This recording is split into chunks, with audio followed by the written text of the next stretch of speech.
जिसने आदमी को बनाया उसकी जानकारी किसी के पास नहीं। राधा किशन की, सीताराम की, इनकी जानकारी सभी के पास है। गुरु भी, किसी को गुरु भी माने तो गुरु को भी सिर्फ इनकी जानकारी है। यहाँ से आगे किसी गुरु के पास कोई जानकारी नहीं। और ये जानकारी सच कहूँ तो एक साधारण अनपढ़ आदमी को भी मालूम है। अब इस कहानी को सुनने के लिए गुरु की आवश्यकता कहाँ पड़ी। और इस कहानी को सुन भी लेंगे तो क्या फर्क पड़ेगा। यदि फर्क पड़ने वाला होता तो अभी तक फर्क पड़ा क्यों नहीं।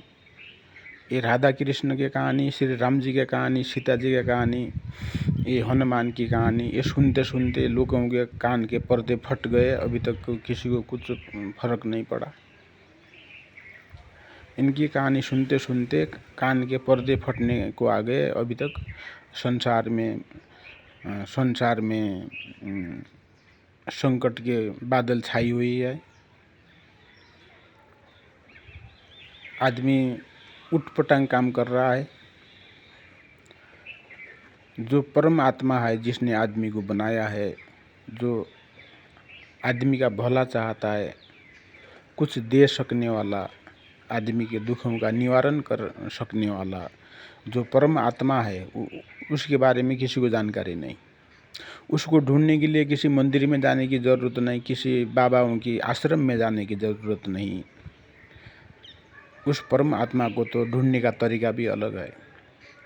वो किसी मंदिर में नहीं रहता है, उसको किसी मंदिर में बांध के नहीं रखा है, वो आज़ाद है। उसको ढूंढने के लिए किसी मंदिर में, किसी चर्च में, किसी भी जगह में जाने की कोई ज़रूरत नहीं। उसका अत्ता पत्ता किसी को मालूम ही नहीं है। जिसको हम लोग भगवान मानते हैं, ये तो खाली भगवान है, ये परमात्मा नहीं है। भगवान का अर्थ होता है आदरणीय शब्द है। ये भगवान मतलब आदरणीय शब्द है। भगवान शब्द आदरणीय है, अच्छी आत्मा है, बस इतना सा है। ये जिसको हमने भगवान मान रखा है, ये परमात्मा नहीं है, परमात्मा नहीं है। ये उसके बारे में किसी के पास कोई जानकारी नहीं है।